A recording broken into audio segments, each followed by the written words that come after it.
থেকে match referee Debabrata পল। ঈদের আগে ডিপিএলের শেষ পর্বের খেলা বিকেএসপিতে শাহিনপুকুরের বিপক্ষে টসটাও করলেন মোহামেডান অধিনায়ক তামিম ইকবাল। শাহিনপুকুরের টসজয়ী সিদ্ধান্তে ফিল্ডিংয়ের পালা মোহামেডানের। এবাদত হোসেন খেলছে, মাহমুদুল্লাহ রিয়াদ। তবে এরপর আর মাঠে নামা হয়নি। বুকে ব্যথা অনুভব করেন তামিম। ব্যথার তীব্রতা ক্রমেই বাড়তে থাকে। এক পর্যায়ে জ্ঞান হারিয়ে ফেলেন এই ব্যাটার। তৎক্ষণাৎ সতীর্থ ও ক্লাব কর্তারা মিলে তামিমকে নিয়ে যান সাভারের বিকেএসপি সংলগ্ন একটি হাসপাতালে। বিসিবির প্রধান চিকিৎসক দেবাশিস চৌধুরী গণমাধ্যমকে জানিয়েছেন, মাঠ থেকে হাসপাতালে নেয়ার মাঝেই দুবার হার্ট অ্যাটাক হয় তামিমের। দ্রুততম সময়ের মধ্যেই তাকে ভর্তি করে রাখা হয় নিবিড় পর্যবেক্ষণে।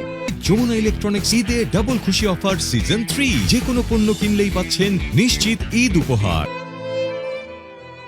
অবস্থার একটু উন্নতি হওয়ার পরই এনজিওগ্রাম করা হয় তামিমের। এ সময় হার্টে ব্লক ধরা পড়ে। সাথে সাথেই হার্টে স্থাপন করা হয় রিং। এরপর অবস্থা কিছুটা উন্নতি হয়। ক্রিটিক্যাল কন্ডিশন থেকে যতগুলো চিকিৎসা প্রয়োজন সবকিছু করা হয়েছে এবং আল্লাহর রহমতে কন্ডিশনটা আসলে অনুকূলে আছে। এনজিওগ্রাম, এনজিওপ্লাস্টি এবং একটা স্টেন্ট করা হয়েছে। আল্লাহর রহমতে স্টেন্টিংটা খুব স্মুথলি অ্যান্ড এফিশিয়েন্টলি হয়েছে এবং ওনার এই ব্লকটা পুরোপুরি চলে গেছে এখন।